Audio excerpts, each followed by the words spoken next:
वृन्दावनेश्वरी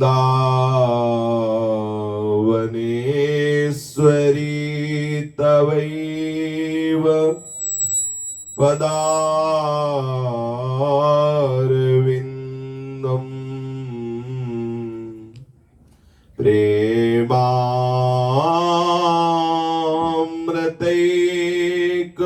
प्रेमामृतैकमकरन्द रसौघपूर्णम्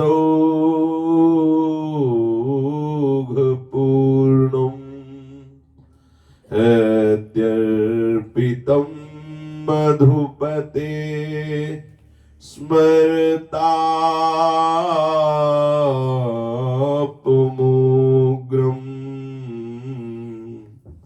निर्वापयत् परमशीतल माश्रयामि निर्वापयत् परमशीतल माश्रयामि।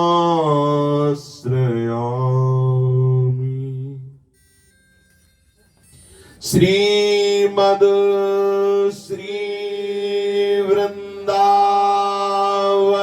धाम की जय।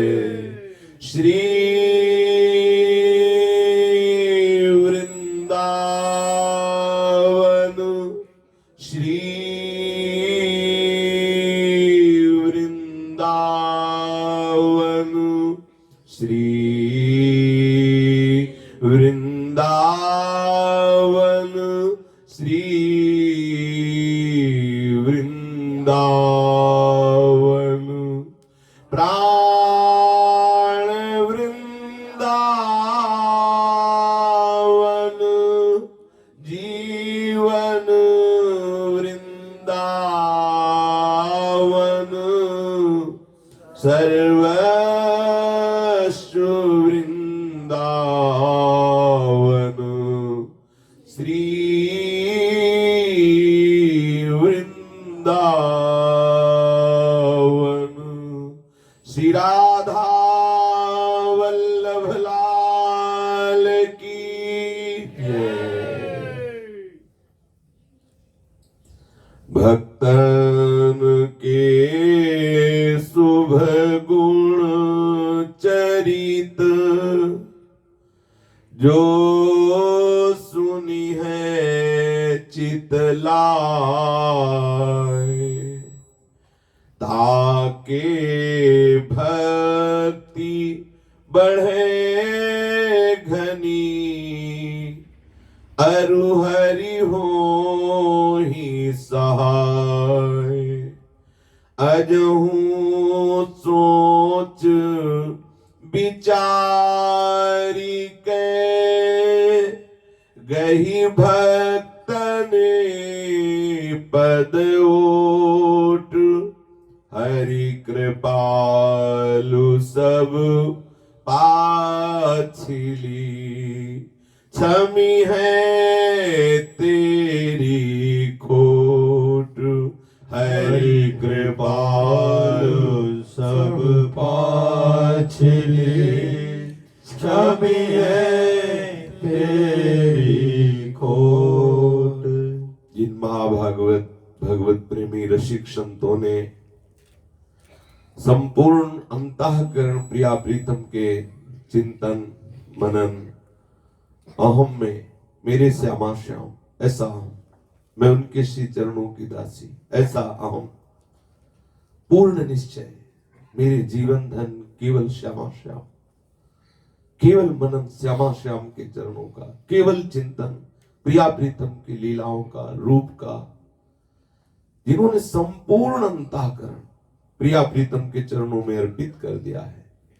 जिनके शरीर की प्रत्येक चेष्टा जाने अनजाने में भी केवल शास्त्र विधान के अनुसार ही होती है। प्रिया प्रीतम के अनुराग से प्रेरित होकर प्रिया प्रीतम के अनुकूल ही होती है। जिनका स्वभाव बन गया है प्रिया प्रीतम के रूप चिंतन का, लीला चिंतन का, लीला गायन का, लीला श्रवण का स्वभाव बन गया है। जिनका एक सेकेंड भी कभी प्रभु से विलग चिंतन, विलग क्रिया, विलग संकल्प नहीं बनता, ऐसे भगवत प्रेमी महात्माओं से सारा जगत पावन होता रहता है। उन्हीं के श्रीअंग से स्पर्श की वायु से संपूर्ण सृष्टि को शांति प्राप्त होती है। ऐसे महापुरुषों के पावन चरित्र का कथन श्रवण करने से बहुत सी गहनताकरण का अहमता ममता रूपी मल नष्ट हो जाता है और हृदय प्रेम लक्षणा भक्ति से भर जाता है। प्रेम लक्षणा भक्ति से बढ़कर कुछ नहीं है। वो महामहिमा में हृदय है जिसमें इस प्रेम लक्षणा भक्ति के पाने की लालसा है। श्री वृंदावन नित्य विहार रस सर्वोपरि सहचरी भाव। पर कहीं उपासक जो इस रस का है वो कहीं अवहेलना वृत्ति किसी भी उपासना के उपासक पर न करे। ऐश्वर्य या माधुर्य उपासना ये तो बहुत आगे की बातें हैं। जो जिभ्या से राम कृष्ण हरि शिव कुछ भी बोलते हैं वो परम पावन है, उनको हम प्रणाम करते हैं। प्रापंचिक वार्ता का त्याग करके, प्रापंचिक चेष्टाओं का त्याग करके, जो हमारे ही प्रभु के किसी भी नाम का, हमारे प्रभु का एक नाम अनंत भी है, उनके अनंत नाम है, उनकी अनंत लीलाएं हैं, उनके अनंत धाम है, अनंत ऐश्वर्य, अनंत ज्ञान, अनंत वैराग्य, अनंत प्रेम, वो अनंत है। उन अनंत से कोई कहां कहीं भी कैसे भी जुड़ा हो हम उसे प्रणाम करते हैं। भूत भविष्य लोक 14 में भय होए हरि प्यारे, 300 व्यवहार हमारो अभिमानित ते नारे। वो हो चुका है या होंगे।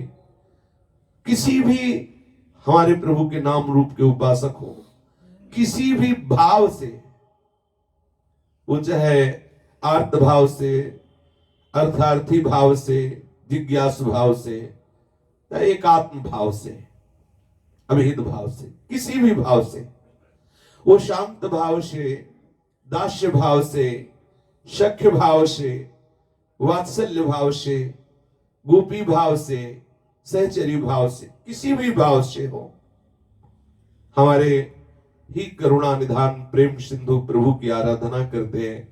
इसलिए किसी की अवहेलना, उनमें लघु भाव, हे भाव या निंदास्पद भाव का तो कहीं प्रश्न ही नहीं है। हमारे ही प्रीतम की विविध नाम रूपों से आराधना होती है। सबको प्रणाम करके, सब में अपने आराध्य देव को या सबको अपने आराध्य देव का मान करके इस मार्ग में चलना होता है। और ये युक्तियां भगवत प्राप्त महापुरुषों से, भगवत प्रेमी महात्माओं की हृदय से, अनुभूत वाणी से ही समझ में आती है। इन्हीं युक्तियों के बल से हम इस राग द्वेषात्मक प्रपंच का बाध करके सच्चिदानंद तत्व में स्थित हो जाते हैं। नहीं तो भगवान की ऐसी त्रिगुणमयी लीला है ये, इससे निकल पाना बड़ा कठिन है। बुद्धि काम नहीं करती ऐसी ऐसी लुभावनी लीलाएं, बुद्धि काम नहीं करती ऐसी ऐसी भयावनी लीलाएं। भगवान की करुणा ही इस मार्ग में हमें आगे बढ़ाएगी। नहीं तो ऐसा फसाव है सृष्टि में कि बड़े बड़े ज्ञान विज्ञान में चलने वाले भी फिसल जाते हैं। अगर कोई बचा है तो भगवत कृपा पात्र जन। भगवत कृपा पात्र जन कौन? जो भगवत प्रेमी महात्माओं का समागम नित्य करते रहते हैं, निरंतर उनके वचनों के अनुसार चलते हैं। भक्ति कर दीप प्रेम करी बाती, साधु संगति करी अनुदिन राती। रात दिन जो भगवत प्रेमी महात्माओं के सानिध्य में रहते हैं तो माया का लुभावनापन या भयावनापन किसी भी तरह उनकी वृत्ति को बाधित नहीं कर पाता। ये बहुत सूक्ष्म है ये माया, बहुत सूक्ष्म। जैसे भगवान की महिमा निर्वचनीय, ऐसे माया भी निर्वचनीय है, बहुत शक्तिशाली है। बड़े बड़े ज्ञान विज्ञान संपन्न को भी धोखा देने की चेष्टा कर देती है, ऐसा प्रभाव है। शिव विरंच का मोह है को है बपुरान। अगर कोई बच्चा है सच्ची मानना, वो केवल भक्त चरण रज के प्रताप से ही बचा है। जो भगवत प्रेमी महात्मा जन है उनके चरणों का आश्रय लेकर उनके चरणों की समीपता लेकर उनके बताए हुए वचनों के अनुसार चलने से ही भक्ति का रंग हृदय में ऐसा चढ़ता है कि फिर माया का प्रभाव नहीं पड़ पाता। इसलिए दृढ़ निश्चय कर ले, अब तक जो हुआ सो हुआ, अब हम मन बुद्धि के अनुसार नहीं चलेंगे, अब हम संत सदगुरुदेव की आज्ञा के अनुसार चलेंगे। बिल्कुल इसी दृढ़ निश्चय से हम आगे पहुंचेंगे। नहीं, बहुत भुलावा है, बहुत फसाव है, एक क्षण में न जाने कहां से कहां बुद्धि जाकर स्थिर हो जाती है।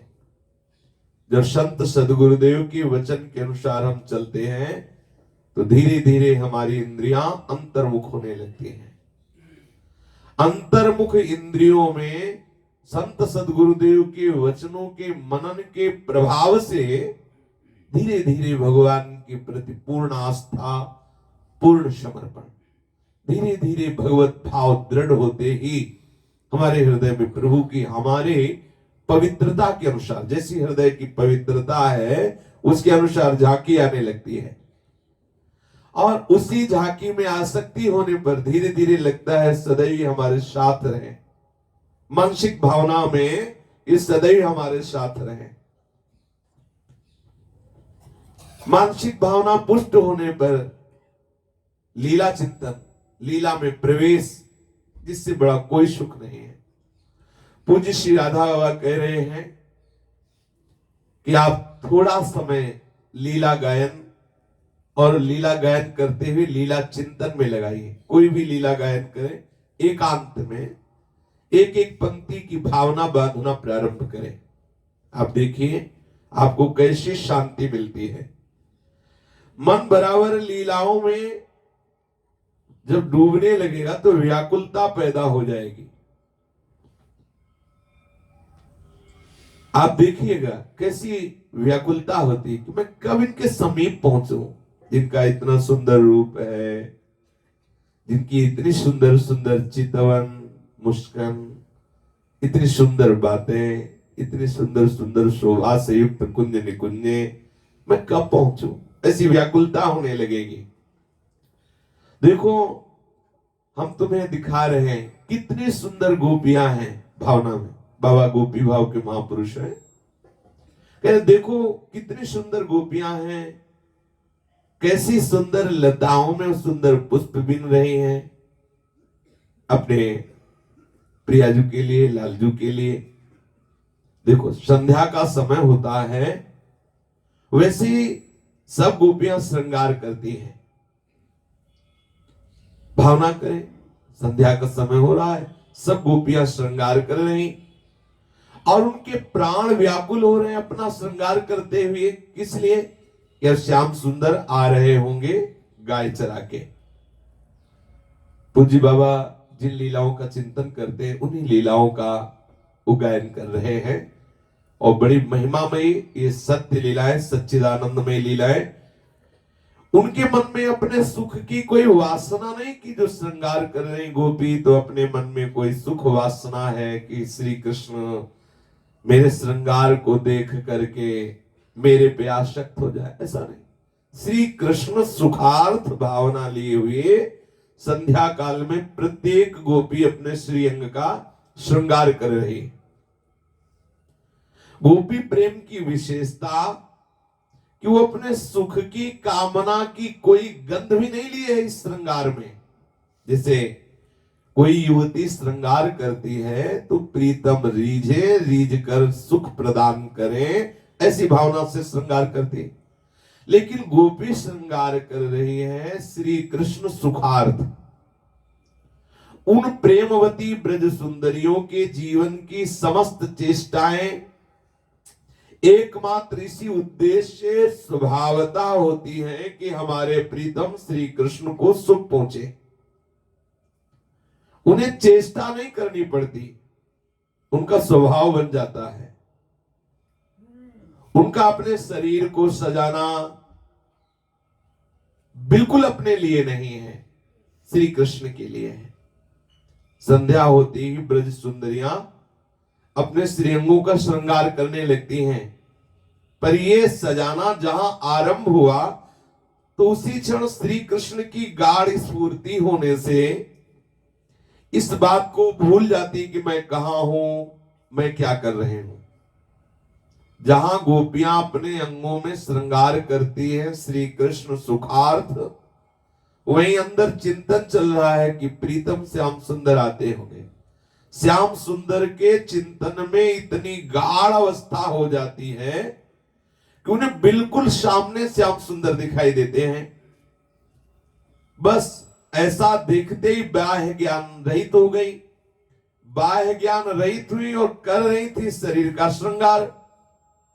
अब ओढ़नी जो ओढ़ने की है उसे पहन लिया और साड़ी जो पहनने की उसे ओढ़ लिया, क्योंकि बाह्य शुद्ध नहीं है।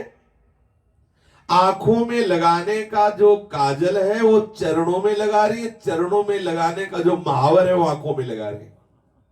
ये चरणों में लगाने का महावर आंखों में लगा लेती हैं और आंखों में लगाने का जो अंजन है वो चरणों में। कानों की बाली को नाक में पहन लेती हैं और नाक की बुलाक को कानों में धारण करती हैं। कमर की करधनी को गले में डाल लेती हैं। कैसा विचित्र श्रृंगार, क्योंकि भाव में तो श्री कृष्ण के डूब गई। अब बुद्धि शिथिल है, श्री कृष्ण अनुराग में, तो बाहरी शरीर का श्रृंगार कौन करे। अब ये एक दिन की बात नहीं, नित्य की ऐसी इनकी स्थिति है। किसी दिन कैसा, किसी दिन कैसा, प्रतिदिन कुछ न कुछ एक गड़बड़ी इनके श्रृंगार में होती है। और जब श्री कृष्ण के समीप जाती है तो श्री कृष्ण गोपियों के इस श्रृंगार को देखकर बहुत आनंदित होते हैं। क्यों? क्योंकि ये अनुराग का श्रृंगार है। ये श्रृंगार बता रहा है कि कहां है ये परमहंस गोपियां, कहां स्थित है। कोई शुद्ध नहीं शरीर की। अब सोचिए, साड़ी को जो पहनना चाहिए ओढ़नी की जगह है और ओढ़नी पहने हुए है, कमर की करधनी का हार है, महावर का काजल है, काजल के महावर है, नथ कानों में है, कुंडल नथ में है। कैसी विचित्र वेशभूषा। अब श्री कृष्ण प्रेमानंद में डूब करके प्रत्येक गोपी का श्रृंगार स्वयं हाथ से करते हैं। ये सुख पा रही गोपी एक एक गोपी को सजाते हैं। श्री कृष्ण के हृदय में आनंद, गोपी के आंखों में प्रेमाश्रु, ये शोभा। उस भावावेश में डूबी हुई बेसुध गोपी का स्वयं श्री कृष्ण श्रृंगार करते हुए आनंदित हो रहे और श्री कृष्ण का स्पर्श प्राप्त करके गोपी के प्रेमाश्रुओं का अद्भुत अद्भुत वर्षण हो रहा है। गोपियों के श्री अंग में जब श्री कृष्ण के करकमल स्पर्श होते हैं, कभी वो वस्त्र, कभी आभूषण, ये सब संभाल रहे, कितना सुख हो रहा है गोपी के हृदय में। यह है गोपी प्रेम की महिमा। इसमें बाहर के साज श्रृंगार के लिए कोई स्थान नहीं है। श्री कृष्ण तो हृदय के प्रेम का रसास्वादन करते हैं, बाहर का रूप उनकी आस्वाद्य वस्तु नहीं है। ध्यान दीजिए, ये बाहर का श्रृंगार श्री कृष्ण का आस्वाद्य भाव नहीं है, अर्थात ये सब बातें नहीं। गोपी एक भाव स्थिति है, ये वो बाहरी श्रृंगार गोपी नहीं है। महापुरुषों के वचनों पर ध्यान दीजिए, चाहे वो सहचरी हो या गोपी हो, वो गोपी या सहचरी देह श्रृंगार नहीं है। ये सब देहातीत भाव की स्थिति है। वो भाव में जो श्रृंगार होता है वो चिदानंद श्रृंगार होता है, जिसे श्री कृष्ण देखकर आह्लादित होते हैं। तो क्या देखकर आह्लादित होते हैं? अनुराग, अनुराग का श्रृंगार। श्री कृष्ण तो हृदय के प्रेम का रसास्वादन करते हैं, बाहर की रूप उनकी आस्वाद्य वस्तु नहीं है। ध्यान देने का विषय है, बाहरी श्रृंगार श्री कृष्ण की प्रसन्नता का विषय नहीं है। उनकी आस्वाद्य वस्तु है प्राणों की व्याकुलता से भरा हुआ विशुद्ध निर्मल प्रेम। साधक साधना प्रारंभ करता है तो उसके मन में यही बात एकमात्र लक्ष्य में रहती है कि मेरे प्रभु जिस बात से प्रसन्न हो मुझे वही करना है। वह पहले प्रत्येक चेष्टा भली भांति विचार विचार कर करता है कि वे अधिक से अधिक किस बात से हमारे इष्ट प्रसन्न हो। ऐसा फिर बहुत काल ऐसा करने के कारण उसका स्वभाव बन जाता है, जिससे श्री कृष्ण प्रसन्न हो उससे वही चेष्टा होगी, क्योंकि इसका स्वभाव बन गया है। इस बात के लिए फिर उससे विचार नहीं करना होता, उसे प्रयास नहीं करना होता, उसे प्रार्थना नहीं करनी होती। पर प्रारंभ में पहले प्रार्थना करे कि हे प्रभु, आप ऐसी करुणा करो कि हमारे हृदय में आपकी प्रसन्नता की चेष्टा करने की बात आ जाए।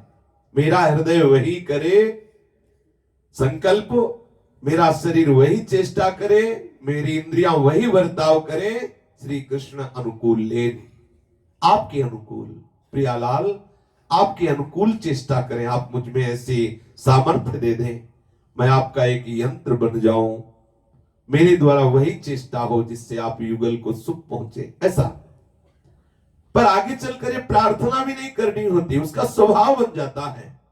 पूज्य श्री राधा बाबा कह रहे हैं आगे चलकर प्रेम की ऐसी दशा आती है, केवल केवल वो प्रेमी ही जानता है कैसी विशुद्ध दशा आती है। ये बात केवल किसी भगवत प्रेमी महात्मा के समीपता से ही अनुभव में आती है। अक्षरशः ये सिद्ध बात है कि महापुरुष के सानिध्य से ही प्रेम का अनुभव होता है। पर किसी महापुरुष को साक्षात भगवान मानकर उनके चरणों में अपने आप को न्योछावर कर देना निश्चित भगवत प्राप्ति, निश्चित भगवत प्रेम की प्राप्ति। पर ऐसा होना बड़ा कठिन है, क्योंकि हमारी बुद्धि मनुष्य बुद्धि बनी रहती है, भगवत बुद्धि ना होकर के मनुष्य बुद्धि बनी रहती है। मनुष्य बुद्धि होने के कारण, भगवत बुद्धि ना होने के कारण धीरे धीरे चल करके हमारी श्रद्धा उस कोटि की नहीं रह जाती, क्योंकि हमारी ये बुद्धि है ना। तो जब मनुष्य भाव, तो भाव के अनुसार हमारा दर्शन होता है। जैसी हमारी दृष्टि वैसे ही सामने का दृश्य हमें अनुभव में आता है। जाकी रही भावना जैसी प्रभु मूर्त देखी तिन तैसी। धीरे धीरे हमारी भावना में बात, जो मनुष्य है ये बात हमें गुण दोष का दर्शन कराने लगती है। भगवत बुद्धि की बात दूर रही, हम उन्हें एक पवित्र साधक भी नहीं मानते, ऐसी स्थिति आ जाती है। महापुरुषों को साक्षात भगवान मानकर उनके चरणों में न्योछावर होने से भगवत प्रेम की प्राप्ति बड़ी शीघ्रता से होती है, सिद्धांततः सिद्ध बात है। पर किसी मनुष्य शरीरधारी को हम उनमें भगवत बुद्धि कर ले, बहुत कठिन बात। अगर हुई भी भगवत बुद्धि तो कुछ दिनों में हट जाएगी, क्योंकि उनके द्वारा चेष्टाएं मनुष्यवत होती हैं। इससे एक अपराध बनता है, और वो अपराध आपकी परमार्थिक उन्नति को बाधित कर देता है, आपकी बुद्धि को पतित कर देता है, और आपकी भागवतिक उन्नति रुक जाती है। और अगर कहीं जिसमें हम भगवत बुद्धि करना चाहते हैं वो भगवत प्राप्त ही न हो, अधिकांश में भगवत प्राप्त महात्मा तो बिरले ही होते हैं, तो भटकने की संभावना रहती है। प्रभु की पवित्र मधुर स्मरण करो, प्रभु का प्रेम में सुमिरन करो, और खूब सत्संग करो, और जीवन बिताते हुए अपने इष्ट से प्रार्थना करो कि मुझे भगवत प्रेम में डूबे हुए संतों का संग प्रदान करो। आत्मसमर्पण की पूरी तैयारी करो, इस मार्ग में तब आगे बढ़ना होता है। एक और आवश्यक प्रार्थना है, पूज्य श्री राधा बाबा कह रहे हैं कि जीवन में कभी किसी निर्णय के लिए तुम वाद विवाद में मत फंसना। यदि भगवत प्रेम के मार्ग में तुम चलना चाहते हो, लिए ये सब कूड़ा करकट है, हमारे ही प्रीतम का सब विलास है, इसलिए सब वाद विवाद एक तरफ हो गए। अलग अलग भावों से भक्त जनों ने लाल लड़ाया, कोई छोटा नहीं कोई बड़ा नहीं। ये जो भक्ति विरोधी कार्य करते हैं, शास्त्र विरुद्ध आचरण करते हैं, ये भी हमारे भगवान की तमोगुणी लीला, हम इसको भी प्रणाम करते हैं। वहां भी वाद विवाद करने का अवसर नहीं, क्योंकि असुरों में आसुरी शक्ति और देवताओं में दैवी शक्ति हमारे ही गोविंद की है, श्री कृष्ण की है। आप समुद्र मंथन करते समय देख लीजिए, आप समुद्र मंथन की लीला बहुत ध्यान से पढ़िए और विचार कीजिए कि समुद्र मंथन में क्या हो रहा है।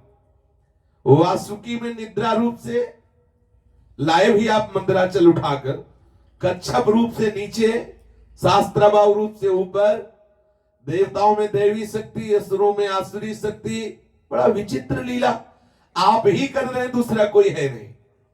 यदि कहीं आपको आसुरी लीला दिखाई दे रही है तो प्रणाम करो, मेरे ही प्रभु की तमोगुण शक्ति से ऐसा हो रहा है। कहीं राजसिक लीला दिखाई दे रही, प्रणाम करो, मेरे ही प्रभु की रजोगुणी लीला हो रही, कहीं सात्विक लीला हो रही, और कहीं त्रिगुणातीत है। तो आप किस लीला को पसंद करते हो? आप किस लीला के उपासक हो? यदि आप ये तामसिक राजसिक लीला को, तो पिसो इसमें, नहीं तो चलो निस्त्रैगुण्य लीला का आनंद लो, त्रिगुणातीत लीला का। तो प्रणाम करके, इन लीलाओं की निंदा करके नहीं, राग द्वेषात्मक वृत्ति नहीं, सच्ची मानिए जो वास्तविक इस मार्ग में चलने वाला है वो कभी किसी की निंदा स्तुति नहीं करता, कभी किसी की नहीं करता। सुनो तात मायाकृत गुण और दोष अनेक, गुण या उभय न, दोनों नहीं, ना गुण ना दोष।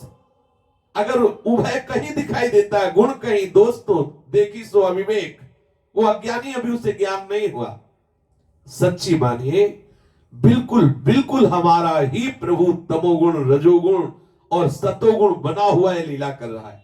लेकिन मुझे अब इस लीला से उबर हो गई है, अब मैं प्रभु की त्रिगुणातीत रसमय निकुंज लीला का स्वाद लेना चाहते, तो प्रणाम करो, ना किसी की स्तुति, ना किसी की निंदा, आगे बढ़ो।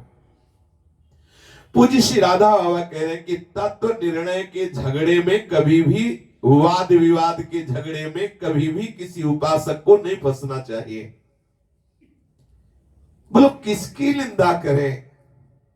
तू ही तो बना हुआ सब कर रहा है नाटक, किसकी निंदा करें? एक पक्ष में तू सत्य को प्रकाशित करने वाली बात कह रहा है, दूसरे पक्ष में तू ही असत्य को बल दे रहा है। आगे से तू धर्म का संबोधन कर रहा है, पीछे तेरी पीठ से अधर्म प्रकट हो रहा है। क्या करें?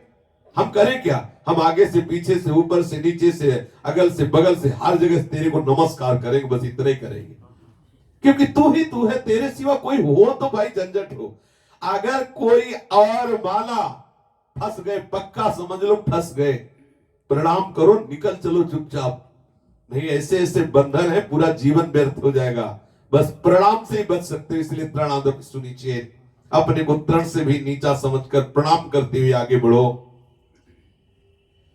अगर किसी ने यहां तर्क किया तो उसका परमार्थ का रास्ता बंद हो जाता है। फिर प्रेम का तो और ही सूक्ष्म है, बिल्कुल तर्क नहीं, वाद विवाद नहीं, बिल्कुल।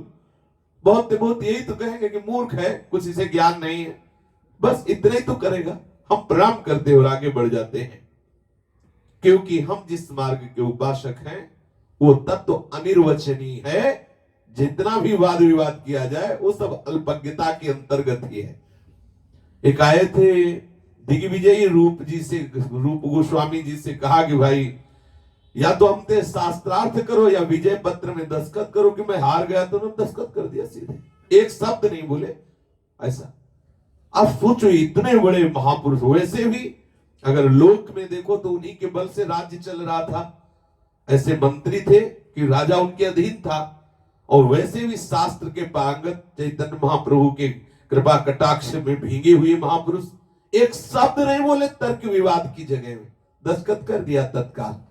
जब जीव गोस्वामी जी ने उसको परास्त किया तो जीव गोस्वामी से असंतुष्ट हुए। अब जरा विचार कीजिए महापुरुषों की तरह, अरे वो बेचारा राजी हुए जा रहा था कि हम जीत गए भाई, जीत गए, अरे उसकी खुशी में काहे को विघ्न डाला? हम वैष्णव हैं, सबको सुख पहुंचाना हमारा कार्य, हमारे हार लिखने से वो सुखी हो रहा, बढ़िया भैया, जा और झट्टा ऊंचा कर ले, जा, मेरा ही प्रीतम, क्या उसमें क्या जाता है? पूज्य श्री राधा बाबा कह रहे हैं हमें तो श्री कृष्ण से, श्री किशोरी जी से, श्री गोपी जनों से, इनसे प्रेम करना है। हमें इनकी परम पवित्र लीलाओं का मनोवाणी से गायन और चिंतन करना। मुझे कोई और मतलब ही नहीं है। जो भी वाणी से कहा जाता है उसका चिंतन होता है, ध्यान रखिए। अगर आप वाणी से वाद विवाद ये सब करेंगे तो आपका चिंतन बिगड़ेगा। हमें चिंतन करना है प्रियालाल का। जो भी वर्णन किया गया है आज तक वो सब चंद्र शाखा न्याय पद्धति से मान लीजिए, वास्तविक वर्णन नहीं किया जा सकता। जैसे प्रियालाल की रूप शोभा है, ऐसे जैसे इस डाल के ऊपर देखो, एक हाथ ऊपर देखो, चंद्रमा दिखाई दे रहा है तो आपको दिखाई देने लगेगा। आप अगर ऐसा देखेंगे तो अनुमान से जे भी आप उधर जाएंगे तो चंद्रमा, लेकिन डाल के एक हाथ ऊपर चंद्रमा नहीं है, वो तो सहस्त्रों करोड़ों हाथ ऊपर है, लेकिन इतने ही से आपको दिखाई देने लगेगा।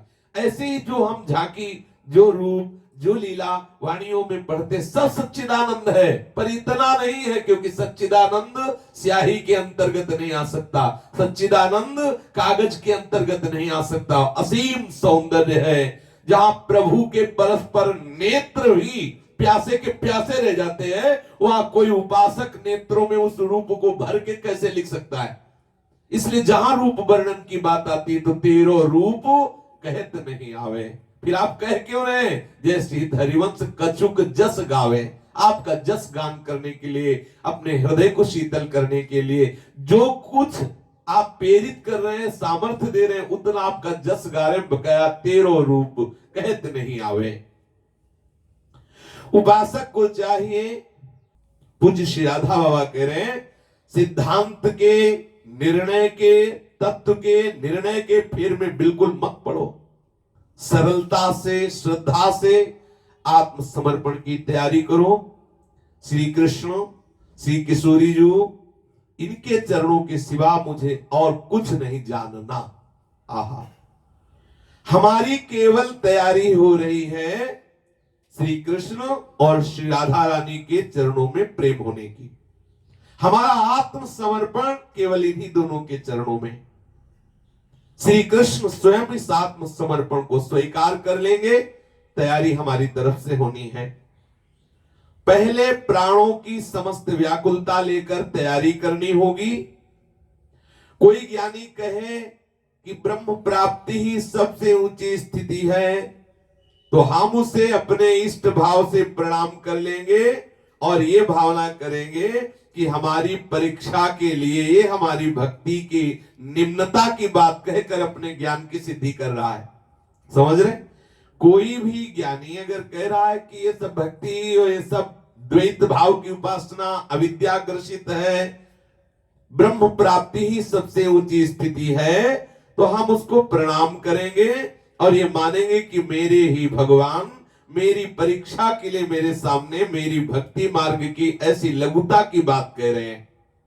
भूल कर भी हमें किसी से विवाद नहीं करना, बहस नहीं करनी, अपनी बात की पुष्टता की भी बात नहीं करनी। जब कोई तुमसे वाद विवाद करने लगे तो तत्काल अपनी जीभ की रफ्तार जोर कर दो। राधे श्याम राधे श्याम राधे श्याम राधे श्याम, राधा वल्लभ राधा वल्लभ राधा, सुनना ही नहीं। अच्छा बोले इसको तत्व ज्ञान, अब राधा राधा बोल रहे, इससे बड़ा और कौन सा तत्व है। साफ तत्व इसी के चरणों में लौटते हम, राधा राधा राधा राधा राधा हो गया। हमें जनाने की जरूरत नहीं किसी को। नामोच्चारण पर तुरंत एकाग्रता कर लो जब कोई वाद विवाद करने लगे। मन से हमारा अखंड तैल धारावत जुड़ाव केवल प्रभु के चिंतन में हो। एक एक वृत्ति जोड़ते चलो प्रभु से।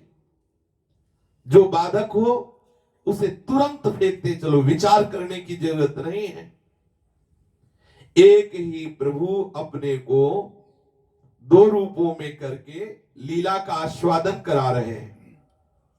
श्री किशोरी जी और श्री कृष्ण रूप, एक ही सत्ता दो रूपों में।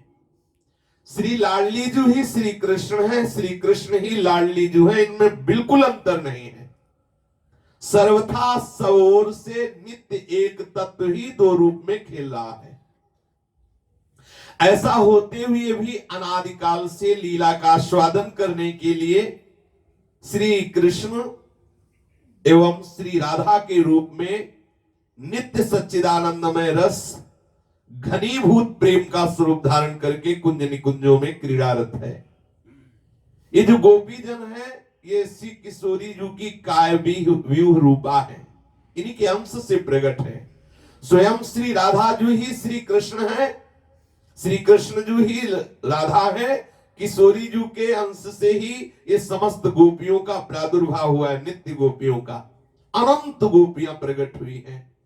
अनादिकाल से सच्चिदानंदमय लीला चल रही है श्री कृष्ण की, श्री राधा की, श्री गोपी जनों की, अनंत काल तक चलती रहेगी। साधना के द्वारा साधक पहले इन लीलाओं का प्रत्यक्ष दर्शन करता है, फिर प्रभु श्री कृष्ण की बड़ी कृपा होने पर उस लीला में स्वयं सम्मिलित हो जाता है। इस दुर्लभ लीला का दर्शन किसी किसी महान ज्ञान योगी को भी ब्रह्म प्राप्ति के बाद केवल लीला का दर्शन होता है, लीला में प्रवेश नहीं। ये बहुत सूक्ष्म बात बताई। जैसे बड़े बड़े ज्ञान संपन्न महापुरुषों ने कुछ लीलाओं का वर्णन किया है, कुछ बड़ी सूक्ष्मता की निकुंज की भी बातों का वर्णन किया है, तो कह रहे हैं कि जो विशुद्ध ज्ञानी महामहिमा में ज्ञान की चरम अवस्था को प्राप्त है, उनकी ब्रह्म प्राप्ति के बाद उनको ऐसी सामर्थ्य मिलती है कि वो लीला दर्शन कर सकते हैं, लेकिन लीला में प्रवेश नहीं।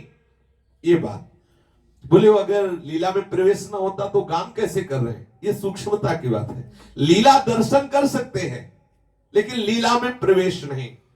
प्रेम पंथी भक्त के लिए प्रभु की कृपा से ब्रह्म प्राप्ति की जरूरत नहीं है। सीधा एक रास्ता है जो सीधे केवल लीला में प्रवेश करा देता है, सीधे लीला में प्रवेश करा देता है। श्री किशोरी जो श्री कृष्ण की आत्मा है, ऐसा शास्त्रों में भी वर्णन है। अर्थात श्री कृष्ण का हृदय, श्री कृष्ण का आह्लाद श्री लाडली जो है। लीला के लिए दो रूपों में अनादिकाल से बने हुए अनंत काल तक लीला करते रहते हैं। श्री कृष्ण का स्वरूप है सत चित आनंद।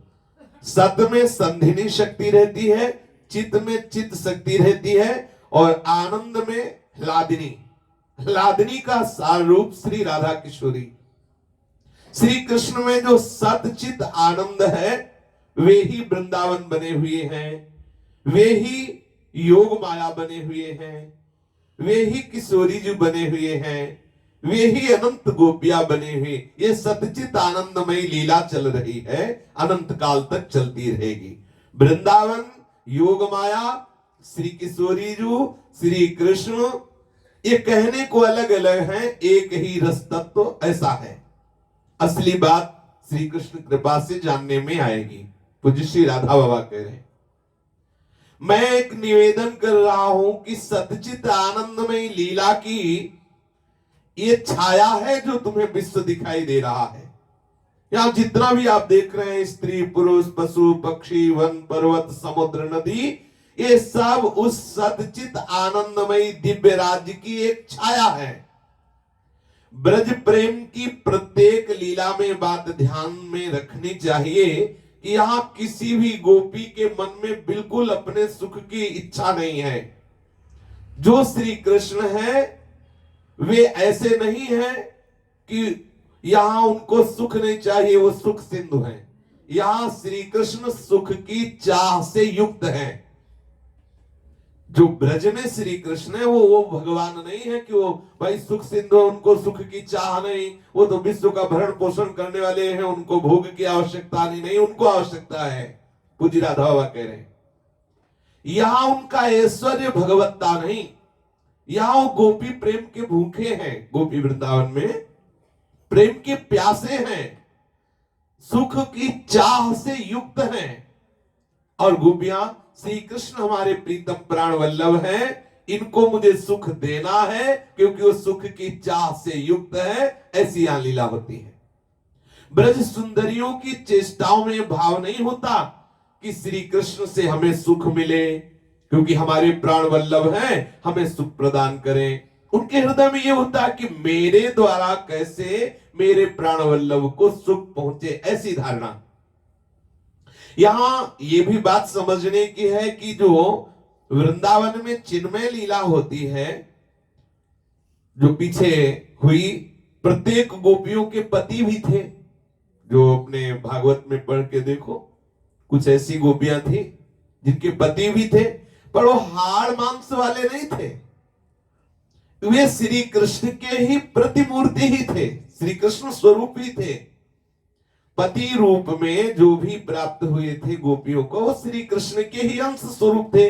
और अंशी जब श्री कृष्ण मिल गए तो बिल्कुल बिल्कुल उनके हृदय में किंचन मात्र उन पतियों के प्रति आसक्ति नहीं थी, पर फिर भी वो सेवारत थी। गोपियों ने पति तक का त्याग करके दिखाया, क्योंकि वो श्री कृष्ण के ही अंश थे। दिव्य लीला में कोई प्राकृतिक मनुष्य थोड़ी है। उन्होंने ये दिखाया कि श्री कृष्ण प्रेम में डूबने के लिए यहां तक त्याग करना होता है। शरीर शुद्धि का विस्मरण, शरीर संबंधियों का त्याग। बड़ी विचित्र लीला है जो वाणी से समझाई नहीं जा सकती, किसी दृष्टांत से समझाई नहीं जा सकती। जैसे एक दंपति है, स्त्री पुरुष का जोड़ा है। अच्छा, गुप्त रूप से उनका ब्याह हो गया, इस बात को किसी को पता नहीं। वो स्त्री पतिव्रता है, पर वो पुरुष का जो मुख नहीं देख सकती, ऐसी वो पतिव्रता है, और उसका गुप्त रूप से ब्याह हो गया। ब्याह होने के बाद वो बेसुध और पागल हो गई, और उसका दिमाग काम नहीं किया, और कोई जानता नहीं था कि इसका ब्याह हो गया, और वो है पतिव्रता। अब उस पागल स्थिति में उसे यौवन समझकर घर वालों ने उसका ब्याह कर दिया। जब उसका ब्याह हो गया, उसको होश आ गया। जब होश आ गया तो बोलो, उस पति को स्वीकार करेगी जिसके साथ ब्याह हुआ है अभी, क्योंकि उसको होश आ गया कि मेरा ब्याह तो पहले हो गया था। ठीक ऐसे ही है, ये जो सच्चिदानंद प्रभु को स्वीकार करने के कारण गोपी जन प्रेम में, दिव्य प्रेम में डूबी हुई है, ये पहले भी श्री कृष्ण की ही थी। पर ये मोह का जो दृश्य जगत का प्रकट हुआ, इसमें ये हो गया कि मेरे पति मेरे ये पागलपन में ब्याह हो गया। अब जब पागलपन सुधरा तो लगा कि अरे मेरे पति तो श्री कृष्ण है, तो एक मिनट भी इनके साथ टिकना नहीं होगा। इसीलिए सब का त्याग करके वो उपासक पुनः अपने असली पति से मिल जाता है। पहले कह दिया राधा बाबा ने कि कोई उदाहरण हम नहीं दे सकते, पर ऐसा समझ लीजिए। इसलिए ये जितने भी संबंध हैं पागलपन की अवस्था में हैं। हाँ, संतों की बात मानिए, वो अपने चित्त की धरा को परम पावन करके बोल रहे हैं। हम मोह की दशा में अब उस बात को समझ नहीं पा रहे। ये जितने संबंध है सब पागलपन की धरा में है। देखो गोस्वामी जी बोल रहे हैं, तुलसीदास जी कह रहे, मन पछिदई है अवसर बीते, सुत बनितादि जान स्वार्थ रत ना करुणे सबीते। कह रहे मत करो पागलपन में, तुम इनको मान रहे हो मेरी पत्नी, मेरे पुत्र, मेरे परिवार। असली है हमारे प्रियालाल, असली संबंधी, असली घर वृंदावन, असली परिवार ये सहचरिया हम यही के हैं। हमारा दिमाग खराब हो गया, हम ये सब संसार में फंस गए। ये हमारी पत्नी, हमारे, अब हमारा दिमाग ये ठीक हो रहा है, ये मंत्र पढ़े जा रहा है। अच्छा, अब उनको ये पागल लगेगा और यहाँ के वो पागल लग रहे हैं।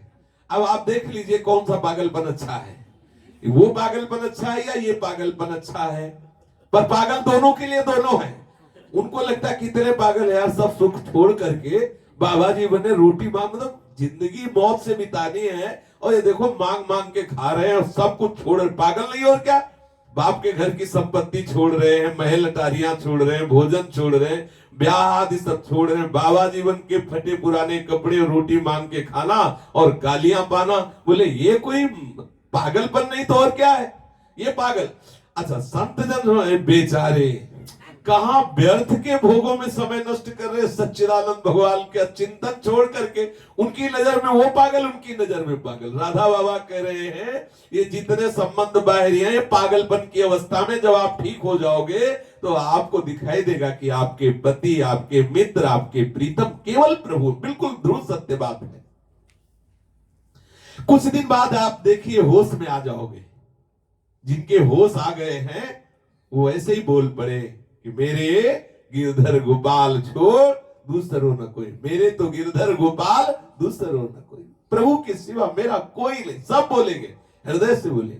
आप देख लेना, जिस दिन होश ठीक हुई। हरिवंश महाप्रभु कह रहे हैं ये पागलपन को शास्त्रीय भाषा में मोह कहते हैं।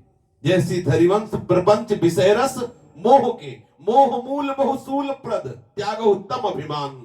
श्री गोस्वामी तुलसीदास जी कह रहे ये मोह बहुत कष्ट देने वाला पागलपन है। कहां कहां में फंसा देता है, कैसी कैसी जगह आसक्तियां कर बैठते हैं। कुछ दिन बाद आप नाम जप करो, सत्संग सुनो, तो आपका ये मोह रूपी पागलपन हटता चला जाएगा। फिर आपको पता चलेगा, जे भी ये पागलपन हटेगा तो आप असली पति की याद आते ही ये जो पागलपन में संबंध बनाए थे ऐसे चुटकी बजाते छोड़ देंगे। पक्का समझ लीजिए, पक्का। और ये यही हो रहा है, आप देख लीजिए जिनके हृदय। भागवत में श्री कृष्ण किसी गोपी का चुंबन करते हैं, किसी गोपी के हृदय देश का स्पर्श करते हैं, किसी गोपी के गलबैया डालते हैं। अब ये लीलाएं इतने ऊंचे स्तर की हैं, इतने दिव्य राज की लीलाएं हैं कि मनुष्य की यहां बुद्धि नहीं पहुंच सकती। अच्छा, यहां बुद्धि पहुंचेगी तो उतने पहुंचेगी जो लोकवत हो रहा है। वो इन चेष्टाओं को काम वासना देखेंगे। पूज्य श्री राधा बाबा कह रहे हैं चिन्मय लीला को अपनी आंखों की मलिनता के कारण, विचार की मलिनता के कारण काम वासना में देखेंगे। वो समझ नहीं सकते कि असल में हो क्या रहा है संसार में। क्या ऐसी चेष्टाएं सब काम से युक्त ही होती हैं? बाबा कह रहे हैं वो तो चिन्मय देश की लीला की बात है। अरे कोई कृष्ण कृष्ण बोले तो काम नष्ट हो जाता है। हम आपको घोर संसारी संबंध की बात कह रहे हैं। राधा बाबा बता रहे, बोले संसार में देखा जाता है पिता जब अपनी पुत्री का मस्तक चुंबन करता है, बाहर से आई हुई, मान लो कॉलेज गई है, आई, क्या उसमें काम होता है? एक समान अवस्था वाले भाई बहन दौड़कर हृदय से हृदय मिलाते हैं, क्या उसमें काम होता है? बहुत प्यार से पिता अपनी पुत्री को हृदय से गले लगाता है, क्या उसमें काम होता है? आप विचार कीजिए। लेकिन वही पवित्र मिलन कोई कामी पुरुष देख रहा हो तो उसके हृदय में काम आ जाएगा। वो समझेगा कि ये चेष्टाएं काम। सोचो ये संसार की हम तुम्हें बात बता रहे, सच्चिदानंद रस, गोपी श्री कृष्ण, वहां काम। ये भगवत राज्य की निर्विकार स्थिति की बातें ये भिखारी जीव कैसे समझ सकते हैं? बड़ी चिन्मय लीला है। ये जागतिक भावना में डूबे हुए लोग अनुमान भी नहीं कर सकते हैं। तुम्हें दिखाई दे रहा है अंग प्रत्यंग, लेकिन केवल सच्चिदानंद तत्व है, वहां अंग नहीं है। सच्चिदानंद जड़ता की गंध नहीं तो काम कहां से होगा? काम तो जड़ता में होता है। आत्मा में कभी काम थोड़ी होता है, शरीर में काम होता है। ये शरीर जड़ है, ध्यान रखिए। जड़ता के संग में ही काम होता है, स्वरूप में कभी काम नहीं। स्वात्मा रामम विषय मृग तृष्णाम भ्रमयति। अब आत्माओं की आत्मा श्री कृष्ण है और आत्म प्रेम से लबालब आत्म स्वरूप गोपी है। जहां जड़ता की गंध नहीं, वहां काम की गंध काम। बहुत सुंदर बात है। जो साधक जितना देह भाव से ऊपर उठता जाता है उतने स्वरूप भाव में आता है, और स्वरूप भाव में किसी भी विकार का प्रवेश ही नहीं, क्योंकि वो विकारात्मक स्वरूप हो जाता है। जैसे कितना भी गंदा नाला दुर्गंध दे रहा हो, गंदगी से युक्त हो, छूने लायक नहीं, लेकिन गंगा का जे भी सानिध्य मिला वो गंगा ही हो जाता है। किसी भी विकार की ताकत नहीं कि वो आत्मा में किंचन मात्र भी विकार पैदा कर सके। निर्विकार आत्मा संकेत करते भगवान, नैनम छिन्नन्ति शस्त्राणि नैनम दहति पावकः न चैनम क्लेदेन्त्यापो न शोष्यति मार्ग। ऐसा निर्विकार आत्मस्वरूप, ये आत्मस्वरूप गोपी आत्मस्वरूप श्री कृष्ण की आत्मस्वरूप लीला है। जहां जड़ता का बिल्कुल संयोग नहीं, जहां जड़ता का संयोग नहीं, वहां काम कैसे? वहां उस लीला के पढ़ने का इतना महात्म वर्णन किया है परमहंस शिरोमणि श्री शुकाचार्य ने कि श्रद्धा से इस लीला को पढ़ ले, सुन ले तो काम विकार नष्ट हो जाए। यदि काम लीला है और चेष्टा काम की है, क्या काम चेष्टा देखने पर कोई काम रहित होता है क्या? स्वयं श्री शुकाचार्य जैसे महान परमहंस स्थिति को प्राप्त महापुरुष कह रहे हैं कि ये जो श्री कृष्ण और गोपी की लीला है इसका रोज गायन करे तो निश्चित वो हृदय रोग से मुक्त हो जाएगा, अर्थात वो काम रहित हो जाएगा। ब्रज लीला का एक ही रूप नहीं है, एक से एक बढ़कर ऊंची से ऊंचे स्तर की लीला होती है। कई लीलाएं इतनी मधुर होती हैं कि उनमें श्री कृष्ण अपनी भगवत्ता को सर्वथा छिपाकर लीला करते हैं। उन बातों को पढ़कर साधारण आदमी तो यही समझेगा कि ये तो कोई कामी पुरुष की ही बात है, भगवान की हो ही नहीं सकती, ऐसा समझेगा। परंतु असल में वो प्रभु के उस प्रेमी स्वरूप को जानते ही नहीं है। ये भक्तों की बात कह रहे हैं, संसारी पुरुष की नहीं। जो ऐश्वर्यवान भक्त हैं, भगवान की ऐश्वर्यमय भक्ति करते हैं, उनके पहुंच की भी बाहर की ये बातें हैं। ललचा रहे हैं श्री जी के श्री बेणी गोथन के लिए, सेवा के लिए ललचा रहे हैं, श्री जी के श्री चरणों के चापने के लिए, श्री चरणों में महावर लगा। अब किसी भी ऐश्वर्यवान भक्त को समझ में आएगा? वो कहेगा महालक्ष्मी जिनके चरणों को सहलाती रहती है, उधर दृष्टि उठा के भी नहीं देखते, वो प्रभु ऐसा कैसे? ऐश्वर्यवान भक्त की भी समझ में ये बात नहीं आ सकती। कैसे समझ में आ सकती है? अब बहुत महिमा में हमारे प्रभु हैं और वो महान भागवत हैं जो भगवान के ऐश्वर्य में रमण करने वाले हैं। जिस समय शिशुपाल गाली बक रहा है उस समय भीष्म जी, महाभारत में पढ़ के देख लो, खड़े होते हुए कहते पूरी सभा के ऊपर मैं पैर रखता हूं, जो हमारे देवकी नंदन वासुदेव को एक भी शब्द अशब्द बोलेगा मैं उसके ऊपर पैर रखता हूं। चाहे कौरव हो चाहे पांडव हो, दोनों सुन रहे, शिशुपाल गाली दे रहा है और कोई इसका विरोध नहीं कर रहा, मैं दोनों सभाओं के बैठे हुए सब के ऊपर पैर रखता हूं। हमारे श्री कृष्ण को कोई ऐसा बोल दे, ऐसे शांत हो जाओ, शांत हो जाओ। जान रहे, अरे तुम क्या समझते हो श्री कृष्ण को, जिनके एक एक रोम में करोड़ों ब्रह्मांड वास करते, वो ये वासुदेव है। भीष्म जी महिमा वर्णन करते हैं, ऐसा अपार ऐश्वर्य। किसी ने भीष्म जी से पूछा कि युद्ध होने वाला है, विजय किसकी होगी? उनका आधी घड़ी में संपूर्ण विश्व के महारथियों को भस्म करने की मेरे में सामर्थ्य है। आधी घड़ी 12 मिनट, लेकिन पलक झपकते अनंत ब्रह्मांडों को मिटा देने की सामर्थ्य श्री कृष्ण में है। इतना ऐश्वर्य, जो ऐश्वर्य उपासक हैं उनको ये बात समझ में आएगी कि अगर सखी कह देती कि प्रवेश ले तो रोने लगते हैं, वो चरणों में गिरते हैं, वो हाथ जो ये सखी कहती नहीं तुम श्री कृष्ण रूप से अंदर नहीं जा सकते, तुम्हें गोपी बनना पड़ेगा या सखी बनना पड़ेगा। बोले बना दो। नथुनी बाला पहनते हैं, महावर रचना की कटोरी लेकर के, हाथ में महावर लेकर के, और कुंज में प्रवेश करते हैं श्याम सखी बन के। अब ये उस ऐश्वर्यवान को कैसे समझ में आएगा कि हमारे भगवान की ऐसी भगवत्ता, और वो ऐसा बाबा कह रहे हैं, वो रो रहे हैं, रो रहे हैं। कौन? प्रभु। वो स्मृति में तन्मय होकर रो रहे हैं। कौन? जिनकी स्मृति प्राप्त करने के लिए बड़े बड़े आप्त का महात्मा ध्यानस्थ रहते हैं, जिनकी प्रीति प्राप्त करने के लिए बड़े बड़े योगी अपने चित्तवृत्ति का निरोध करते रहते हैं, वो रो रहे हैं। जपत हरि विवस तव नाम प्रतिपद विमल, मनसि तव ध्यान ते निमिष नहीं तरिबो।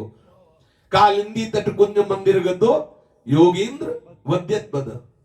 श्री लालजू योगियों की तरह जिनके चरणों का ध्यान करते हुए यमुना की पावन पुलिन की कुंज पर बैठे हुए राधा राधा ऐसा उच्चारण करते हुए आंसू बहाते हैं। परंतु ये ऐसी रहस्यमयी प्रेम लीला है कि अनंत ब्रह्मांडों के बनाने और बिगाड़ने वाले ऐश्वर्यवान भगवान की यहां भगवत्ता का विस्मरण करा देने वाली ये प्रेम लीला है। वो बैठकर किशोरी जी के लिए रो रहे हैं। हाय रे, देखो भगवान की दशा देखो। राधा बाबा कह रहे भगवान की स्मृति ना छूटे, इसके लिए बड़े बड़े त्यागी वैरागी ऋषि मुनि महात्मा प्रयासरत रहते हैं, और ये भगवान कुंज में बैठकर श्री राधा जी के लिए व्याकुल होकर हा राधा रो रहा है। ये कैसे पता चलेगा? ये उन्हें ईश्वरी उपासकों को अनुभव में नहीं आ सकता। जैसे भी हो, पूर्ण चेष्टा करके उपासक को संसार को भूलना है, भगवान की भगवत्ता को भूलना है। अगर इस प्रेम रस में आना है, संसार को भूलना कठिन लेकिन यहाँ की धरा से संसार को भूला जा सकता है, लेकिन भगवान की भगवत्ता को अगर कुछ भी लेने की भावना है तो भगवत्ता बनी रहेगी। जब लेने की भावना गई और देने की भावना आई तब प्यारा आएगा सामने, नहीं तो जब तक लेने की भावना है तब तक भगवान ही भगवान छाए रहेंगे। बड़े महान भाग्यशाली है जिनके हृदय में भगवान ही भगवान छाए। सतर्ति सतर्ति सा लोकांत आती, वो कोई निंदनी नहीं है जो हमारे प्रभु के ईश्वरी की उपासना करते, लेकिन ये प्रेम का विषय है। जब प्यारे हमारे दुलार से पोषित नजर आने लगेंगे, ये बात सर्वोपरि हो गई, इससे बढ़कर कोई बात नहीं है। जब तक हम भगवान के द्वारा पोषित हैं, योगक्षेमम वहाम्यहम्। आप सोचो, यहां शास्त्र प्रमाणित है, वो कहते हैं योगक्षेमम वहाम्यहम्, और यहां योगक्षेमम वहाम्यहम्, यहां योगक्षेमम वहाम्यहम् उनका, समझ रहे ना? ये वृंदावन के रसिकों के द्वारा योगक्षेमम वहाम्यहम्, जो मिला है उसकी रक्षा करते हैं और जो मिलाना है वो विधान करते रहते हैं। योगक्षेमम वहाम्यहम्, आशीर्वाद देते हैं। प्रियालाल को नहीं आशीर्वाद देते, लाडली जी को आशीर्वाद था, लाडली जो थारो अभी चल रहो जो योगक्षेमम वहाम्यहम्। अब जो योगक्षेमम वहाम्यहम् की चाह वाले हैं उनको गीता गायक दिखाई देंगे, और जो वृंदावन रजोप सेवी है जो स्वयं योगक्षेमम वहाम्यहम् उनका कर रहे हैं, ये है बहुत ऊंची। अब गीता गायक प्रभु का उपासक कहेगा इसकी बुद्धि खराब हो गई। पांच भौतिक शरीर में स्थित चिदानंद भगवान का योगक्षेमम वहाम्यहम् की बात बुद्धि खराब, पढ़ लिख के केवल बोल रहा है, इसकी समझ में नहीं यार। आओ वृंदावन, इस रज का सेवन करो, इस रज में ऐसे ही कुछ है। सत्य वशीकरण चूर्ण मनंत शक्तिम तम राधिका चरण रेणु मनुष्य वरामी। आप देखो इस रच का प्रताप कि जिनके वचन स्मरण करके माया पर विजय प्राप्त कर ली जाती है, उस मायापति, उस जगत के योगक्षेम का वहन करने वाले सच्चिदानंद भगवान का जहां योगक्षेम का वहन होता है वो ये देश है। ये जो वृंदावन देश है उनका योगक्षेम वहन यहां होता है। वास्तव में जीवन की कृतकृत्यता का अनुभव होगा जिस दिन इनके प्यार में स्वरूप का आपको परिचय मिलेगा। व्रज प्रेम मधुर भाव की सेवा का अधिकार पाने के लिए दो तरह की साधना करनी पड़ती है। गोपी प्रेम के लिए एक बाह्य साधना है, उसे कोई भी भाव देह प्राप्त करना हो महापुरुषों के वचनों का आश्रय लेना ही होता है। एक बाह्य साधना है और एक आंतरिक साधना है। बाह्य साधना यह है कि शरीर के द्वारा जो पांच भौतिक शरीर है इसके द्वारा निरंतर जप कीर्तन श्रवण पूजन ऐसा क्रम वाई क्रम होता रहे कि सांसारिक स्मरण खत्म हो जाए, सांसारिक संबंध खत्म हो जाए, सांसारिक झंझट कम होती चली जाए। ये बाह्य साधना। बाह्य साधना हमारे 24 घंटे का ऐसा एक दिनचर्या, ऐसा एक क्रम होना चाहिए जिसमें सांसारिक प्रपंच कम होता चला जाए। और आंतरिक साधना ये कि हमारा मन दिव्य चिन्मय शरीर की भावना से युक्त होने लगे कि मैं गोपी हूं या मैं शैशरी हूं। दिव्य चिन्मय भावना में ये गुरु प्रताप से होता है। व्यास सुवन प्रसाद देह मानसी गढ़े चित। आचार्य गुरु की कृपा से ये मानसिक भावना पुष्ट होने, पक्का समझ लीजिए इसमें अपना पुरुषार्थ काम नहीं करता, ये पक्का समझ लीजिए इसमें आचार्य गुरु कृपा ही कारण है जो हमारे भाव देह का चिंतन करने की सामर्थ्य गुरु प्रसाद से आती है। 24 घंटे हम अपने उस भाव स्वरूप से आंतरिक सेवा में लगने की भावना करें। ये करते करते जब प्रेम प्रकट हो जाता है तब प्रभु भावना को सिद्ध कर देते हैं। क्या? असली स्वरूप जो हम पहले भावना करते थे वही चिदानंदमय लीला के रूप में प्रकाशित हो जाती है। बिल्कुल पांच भौतिक शरीर से संबंध छूट जाता है, जीते जी वो जीवन मुक्त हो जाता है, शरीर से बिल्कुल राग नहीं रहता। प्रेम के और भी ऊंचे ऊंचे स्तरों का विकास होता है। अधिकार के अनुसार साधक जब प्रेम की ऊंची से ऊंची अवस्था में पहुंचता है तब उसे सेवा का अधिकार मिलता है। वैष्णव आचार्यों का, वैष्णव शास्त्रों का, प्रेमी संतों का ये सिद्धांत है। बड़ी कृपा है प्रभु की, जिनके मन में ब्रज प्रेम सुनने की इच्छा जागृत हुई। बड़ी कृपा है जो ब्रज प्रेम सुन करके एक आह्लाद अनुभव करते हैं। बड़े कृपा पात्र हैं जो ब्रज प्रेम के उपासक हैं। निकुंज लीला सुनना चाहे, आहा, निकुंज लीला सुनना और सुनाना ये महासौभाग्य का विषय है। पर थोड़ा सुनने के लिए इसमें थोड़ा अधिकार चाहिए। अनुभवी संतों के द्वारा हमने ये सुना है कि यदि आपके हृदय में श्री श्यामा श्याम के प्रति अपनापन नहीं बना, मेरे जो कुछ है वो सब श्यामा श्याम है, तो ये निकुंज की लीला सुनने पर भी रुचि नहीं होगी, क्योंकि अपनापन ही नहीं।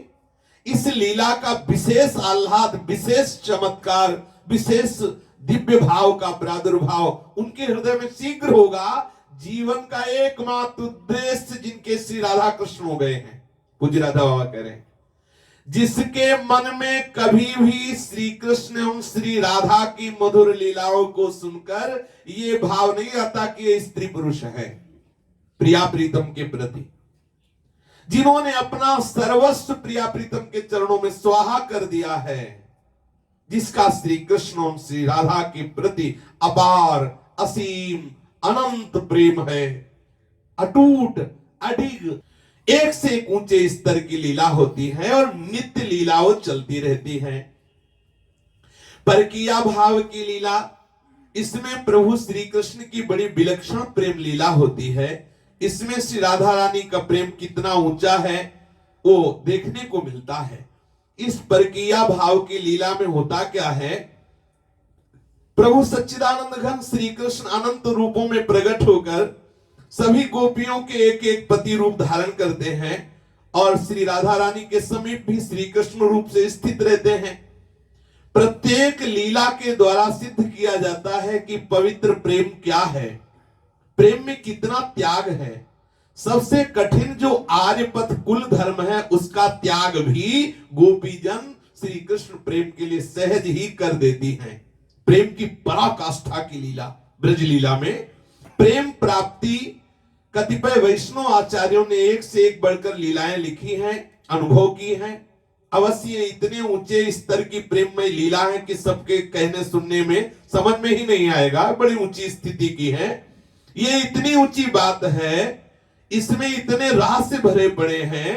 असल में श्री कृष्ण की कृपा से कोई बिरला प्रेमी साधक इसे थोड़ा बहुत समझ सकता है। ब्रज प्रेम में केवल त्याग ही त्याग है, इसमें रत्ती भर भी कहीं अपने सुख की वासना नहीं है। यद्यपि स्वयं श्री कृष्ण ही श्री राधा रानी है, श्री राधा रानी ही स्वयं श्री कृष्ण है, श्री राधा रानी के अंश से असंख्य गोपियां प्रकट हुई हैं। श्री कृष्ण, श्री राधा रानी, श्री गोपी जन, तिल भर कोई अंतर नहीं, क्योंकि सब कुछ सर्वथा सच्चिदानंद में श्री कृष्ण स्वरूप ही है। फिर भी लीला की सिद्धि के लिए सब गोपी जनों का अपना अपना एक भाव रहता है। श्री कृष्ण को सभी गोपी जन अपना प्राण वल्लभ मानती हैं। किसी भी गोपी के हृदय में अपने सुख की किंचन मात्र भी इच्छा नहीं। सभी की चेष्टा इसलिए होती है कि कैसे हमारे प्रीतम प्राण वल्लभ को सुख पहुंचे। तथापि सबकी सेवा करने का अलग अलग ढंग होता है। सबका ढंग मिलकर इतना सुंदर विलक्षण लीला बन जाती है कि उसकी कोई उपमा, कोई दृष्टांत नहीं। प्रेम का वर्णन करते हुए आचार्य महापुरुषों ने कहा है कि जहां अपनी इंद्रियों के सुख की वासना होती है वहां प्रेम नहीं होता, वहां काम होता है। जहां एकमात्र श्री कृष्ण को ही सुख मिले, आंतरिक इच्छा होती है, उसका नाम प्रेम है।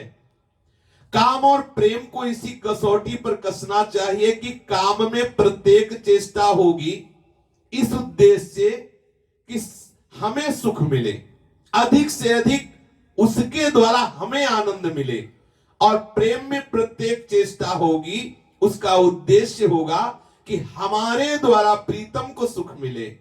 चाहे सर्वदा हमें दुख हो, लेकिन उसके हमारी प्रत्येक चेष्टा सुखमय उसके लिए हो, प्रीतम के लिए। उदाहरण के लिए एकमात्र गोपी जन ही है जिनमें अपने सुख की कोई वासना नहीं। पूज्य श्री राधा बाबा कह रहे उनका समस्त व्यवहार ही श्री कृष्ण को सुख पहुंचाने वाला। श्री गोपियां श्री कृष्ण के लोक धर्म का परित्याग कर देती हैं। श्री गोपियां श्री कृष्ण के सुख के लिए वेद धर्म का परित्याग कर देती हैं। श्री गोपियां श्री कृष्ण सुख के लिए अपनी देह के सुख का त्याग कर देती हैं। श्री गोपीजन श्री कृष्ण सुख के लिए समस्त संसार के व्यवहार का त्याग कर देती हैं। श्री गोपियां श्री कृष्ण सुख के लिए लोक लज्जा का सर्वथा परित्याग कर देती हैं। श्री गोपियां श्री कृष्ण को सुख पहुंचाने की इतनी प्रबल उत्कंठा रहती है कि वे अपना धैर्य छोड़ देती हैं। श्री गोपियां अपने आप तक को भी भूल कर केवल श्री कृष्ण की सेवा करती हैं। इस प्रकार उनके जीवन में एकमात्र श्री कृष्ण का सुख ही उद्देश्य होता है। यहां तक कि अपने कुल धर्म को भी त्याग देती है। इसलिए हमारे प्रीतम को सुख पहुंचे यही उनके हृदय में होता है। श्री कृष्ण के पास जाना इसलिए नहीं होता कि श्री कृष्ण से हमें सुख मिले, श्री कृष्ण को मेरे द्वारा सुख मिले, इस बात से श्री कृष्ण के पास जाना होता है। गोपी प्रेम के राज्य में सब कुछ सच्चिदानंदमय होते हुए भी श्री गोपियों में चार भेद हैं। एक नित्य गोपी, दूसरी श्रुति स्वरूपा गोपी, तीसरी देवताओं की स्त्रियां रूपी गोपी और चौथी ऋषि मुनि। जो नित्य गोपियां हैं वो श्री जी की सेवा में रहती हैं। चंद्रावली की कुछ दासियों के रूप में और कुछ राधा रानी की दासियों के रूप में गोपी वृंदावन में ये अनादिकाल से हैं। इनमें कोई हेर फेर अब तक नहीं हुआ, ना आगे होगा, क्योंकि ये नित्य गोपियां हैं। जैसे श्री कृष्ण अनादिकाल से, वैसे ही श्री राधा रानी और उनकी दासी गोपियां और चंद्रावली की दासी गोपियां, ये नित्य गोपी में। और कुछ गोपियां हैं जो श्रुति की ऋचाएं हैं। श्री कृष्ण प्रेम प्राप्त करने के लिए उन्होंने गोपी रूप धारण किया और लीला में सम्मिलित हुई। कुछ वो देवांगनाएं हैं जो श्री कृष्ण के सौंदर्य से आसक्त चित्त होकर के गोपी रूप धारण करके लीला में सम्मिलित हुई। कुछ वो महान महान ऋषि हैं जो कठोर तपस्या और साधना करके प्रभु को रिझा लिया और गोपी देह धारण करके सम्मिलित हुए। आगे भी जो उपासक साधना करता है, साधना सिद्ध होती है, गोपी देह पाता है और लीला में सम्मिलित होता है। तीन प्रकार की ये गोपियां जो श्रुति स्वरूपा, देवांगना स्वरूपा और ऋषि स्वरूपा हैं, ये साधना से बनती हैं गोपी रूप को और फिर लीला में सम्मिलित होती हैं। पर नित्य गोपियों में ऐसा नहीं। वो नित्य परिकर हैं, अनादिकाल से हैं, अनंत काल तक हैं। वो लीला की स्वरूपा हैं, अर्थात जैसे लीला जो भी प्रकट होती है वो सच्चिदानंदमय स्वरूप गोपी, वो कोई साधना के द्वारा वहां पहुंची नहीं है, वो स्वयं है, भगवत स्वरूप है। इन्हीं नित्य गोपियों के साथ की अत्यंत विलक्षण लीलाएं नित्य चलती रहती हैं। किसी अंश में जो उपासक साधना करता है तो उस नित्य गोपियों की कृपा प्राप्त करके गोपी भाव को प्राप्त होता है और ऊंचे से ऊंचे अधिकार को प्राप्त होते हुए उस अंश की लीला में प्रवेश पाता है। ऊंचे स्तर की लीलाओं को देखकर कृतार्थ होता है, धीरे धीरे स्वयं सेवा का अधिकार प्राप्त करता है।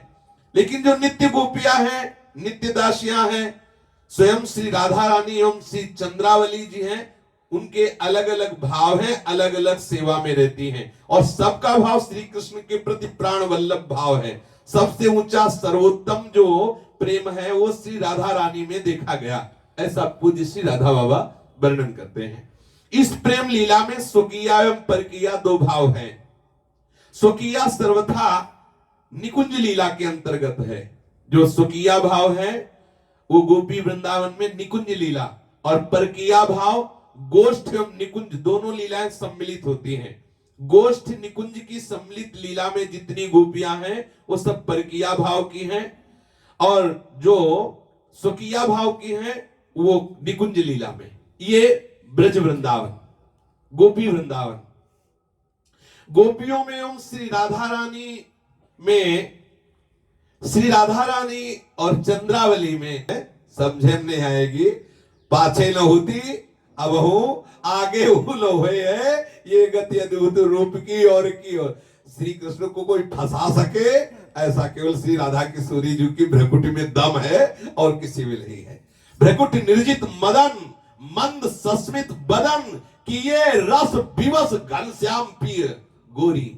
किसी की सामर्थ्य नहीं कोई ऐसी देवलोक भूलोक रसातल सुनी कवि कुल मत डरिए सहज माधुरी अंग अंग की कहीं कासो पट तरिए। एक बात याद रखिए, जैसे मूल में एक श्री कृष्ण है वैसे मूल में केवल एक किशोरी जी है, पर इसमें बार बार राधा रानी है। तो श्री राधा रानी एवं स्वयं श्री कृष्ण को सुख पहुंचाने के लिए ललिता विशाखा चित्रायम अनंत गोपियां और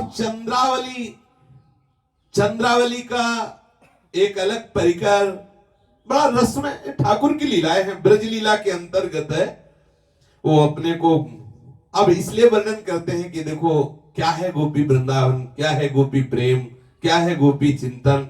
ये जो गोपी भाव के उपासक हैं उन गोपी भाव के उपासक के लिए प्राण जीवन धन उनको ये रस है। और अपने जो सहचरी भावापन तो एक नवीन ठसक आएगी ऐसी आती है। हाँ, थोड़ा धूप लगे तो छाया का सुख लगता है, ऐसा है।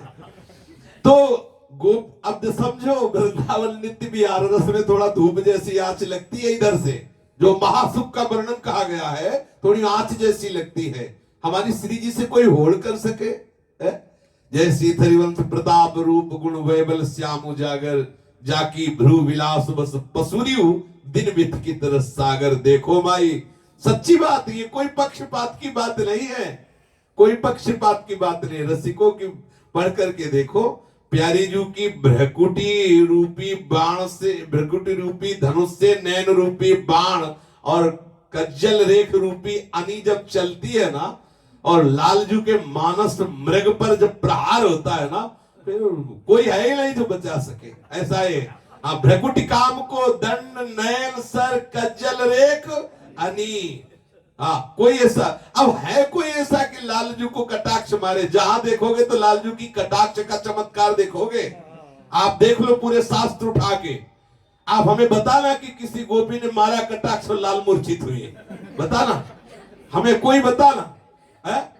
इनके कटाक्ष से सब मूर्छित होती है? और यहाँ जिनके कटाक्ष से इनकी दशा बिगड़ जाती है वो हमारी लाडली जू। कोई होड़ कर सकता है लाडली जू से? हम वृंदावन वासी हमारे माई श्यामा जू को राज। नित्य गोपियों में भी अनंत विभाग है। मुख्य है श्री चंद्रावली जी। चंद्रावली जी अपने दल के साथ अलग रहती है, खंडिता के भाव में रहती हैं। श्री कृष्ण और श्री राधा रानी का जब मिलन का होता है तो चंद्रावली जी मान कर लेते हैं। जब श्री कृष्ण और श्री राधा रानी का मिलन होता है तो चंद्रावली जी रूठ जाती हैं। और जब चंद्रावली की परिकर वहीं रास्ते से श्री कृष्ण को बुला लेती हैं तो श्री लाडली जी रूठ जाती हैं। ऐसी लीला चलती रहती। यह है मान लीला वृंदावन, गोपी वृंदावन की मान लीला, गोपी वृंदावन की मान लीला।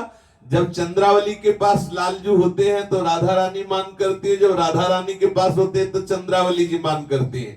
और हमारे यहाँ की मान लीला है, उनके वक्षा स्थल में अपने प्रतिबिंब को देख करके मान कर गई। या अत्यंत प्रेम में आंतरिक वृत्ति से लालजू के चिंतन में डूबी हुई लाडली जू, और लालजू की तरफ कुछ बोली नहीं, देखी नहीं, तो लालजू को भ्रम हो गया कि मान कर गई, ऐसा। और एक है मान निकुंज, जिसमें प्रवेश होते ही लाडली जू गर्भ में मान युक्त हो जाती है, लालजू आप मनाते हैं। ऐसी लीला असल में क्या बात है समझ लेना बड़ा कठिन है। श्री कृष्ण को अधिक से अधिक सुख मिले इसलिए राधा जू मान करती है और चंद्रावली जू मान करती है।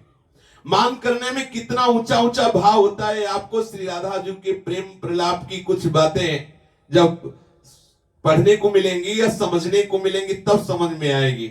श्री राधा की सखियां ललितादि एवं चंद्रावली की सखियां सैव्यादि, ये पक्ष हैं, ऐसा है। दिव्य ये लीलाएं हैं, बड़ा रसमय लीलाएं, आचार्यों ने वर्णन किया है इन बातों को। तो और कुछ राधा सुधा निधि में भी वर्णन है कि मैं उन सखियों से छुपा लूंगी कि आपका मिलन हुआ है श्री कृष्ण से, ऐसा संकेत मिलता है। और कि श्री जी से कहती है आप चिंता मत करो कि आपके अधरों में ऐसा क्यों, ऐसे कई लक्षण, मैं उन सबको छुपा लूंगी चतुरता पूर्वक और समझने नहीं दूंगी उन सखियों को जो आपके प्रति ऐसा भाव रखती है कि श्री कृष्ण मिलन को देखकर उनके हृदय में कुछ ताप होता है, मैं इस विषय को संभाल लूंगी। ऐसा ब्रज लीला के अंतर्गत आता है। चंद्रावली की सखी राधा रानी की सखियों की प्रेममयी वंचना करते हुए श्री कृष्ण को अपने पक्ष। अब यहां तो मतलब ऐसा कि चंद्रावली की कुंज में भी चले जाते हैं, ऐसा है, और यहाँ डांटने पर भी निकुंज का द्वार नहीं छोड़ते हैं, तो कैसे बताया जाए। इसीलिए हर भक्त के ठाकुर अलग है, हर भक्त की जोरी अलग है। हाँ, श्री राधा वल्लभ लाल की जय। चंद्रावली की सखियां वंचना करके श्री कृष्ण को ले जाती हैं चंद्रावली जी से मिलाने के लिए। कभी कभी राधा रानी की सखियां उधर से खींच के राधा रानी के पास ले जाती है। ऐसी बड़ी बढ़िया बढ़िया लीला ब्रज लीला में ऐसा अनिर्वचनीय है। एक अंश में बता रहे हैं, पूरा जीवन लग जाए तो भी बताया नहीं जा सकता प्रभु की ऐसी विचित्र लीलाएं हैं। बड़े बड़े ऋषि महर्षि जो लीलाएं गान करते रहते हैं, उनसे भी अलग ये महामहिमा में ब्रज की लीलाएं हैं। मेरी तुच्छ बुद्धि में इतनी सामर्थ्य नहीं कि मैं इन लीलाओं को पूर्ण रूप से बता सकूं।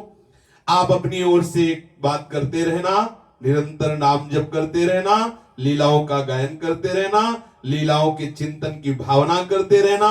आप अपने इष्ट मित्र जो भी हो उनसे भी खूब भजन कराना और देखना जीवन का परम लाभ आपको प्राप्त होगा।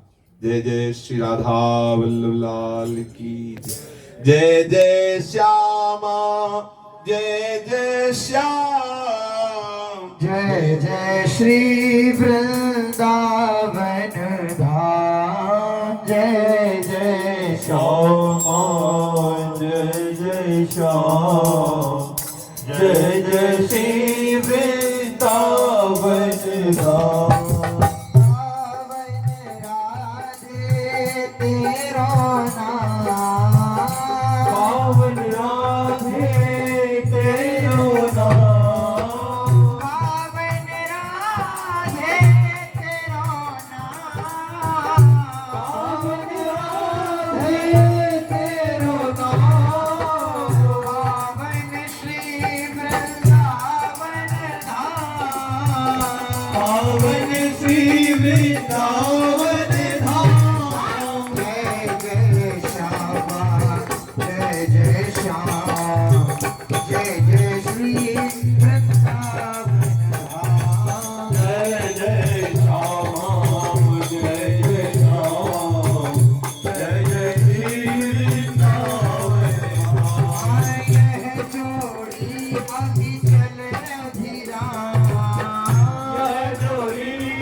माई श्यामा जू को राज, हमारे माई श्यामा जू को राज, हमारे माई श्यामा जू को राज, हमारे माई श्यामा जू को राज। यह जोड़ी अभी चल वृंदावन, यह जोड़ी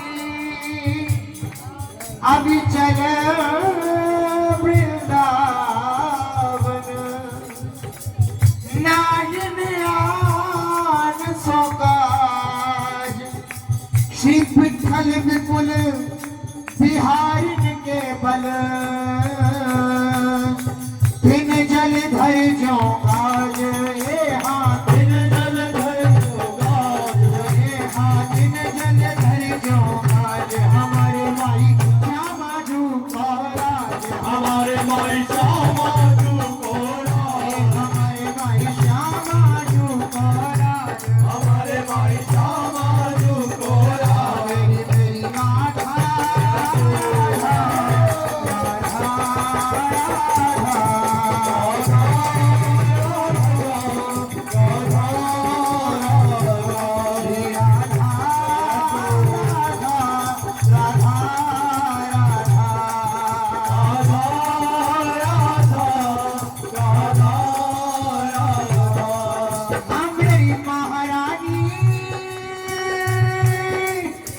श्री राधा रानी, श्री राधा रानी, श्री राधा रानी, श्री राधा रानी, श्री राधा रानी, श्री राधा रानी, मेरी महारानी श्री राधा रानी, मेरी महारानी श्री राधा रानी, मेरी महारानी श्री राधा रानी, मेरी महारानी श्री राधा रानी। जाके बल में सब सो तोड़ी, जाके बल में सब सो तोड़ी, लोक वेद कुल कानी, हाँ लोक वेद कुल खानी, हाँ लोक वेद कुल कानी, हाँ लोक वेद कुल खानी। श्री लाल बिहारी को प्राण जीवन धन, श्री लाल बिहारी को प्राण जीवन धन, वारी पियत नित पानी, श्री लाल बिहारी को प्राण जीवन धन, वारी पियत नित पानी, भगवत रसिक सहायक सब दिन, भगवत रसिक सहायक सब दिन, सर्वोपरि सुखदानी, भगवत रसिक सहायक सब दिन,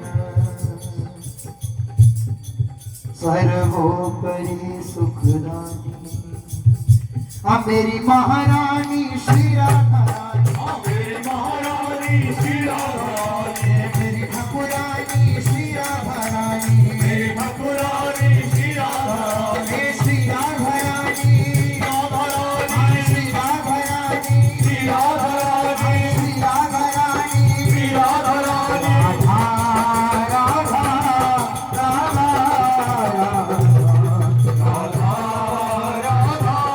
राधा राधा, श्री राधा राधा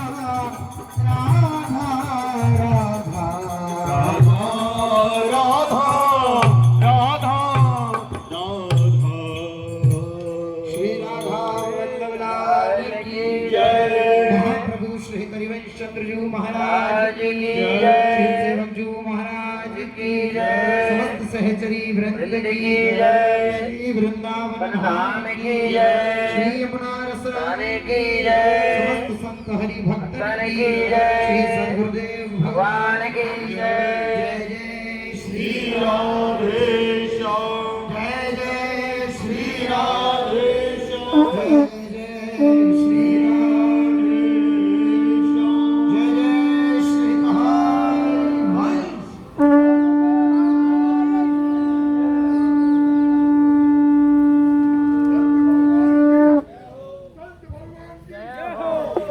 जय हो सतगुरु भगवान की सतगुरुदेव भगवान की करुणा निधान सतगुरुदेव भगवान की सतगुरुदेव भगवान की श्री वृंदावन धाम की रसिक संतों की जय जय श्री राधे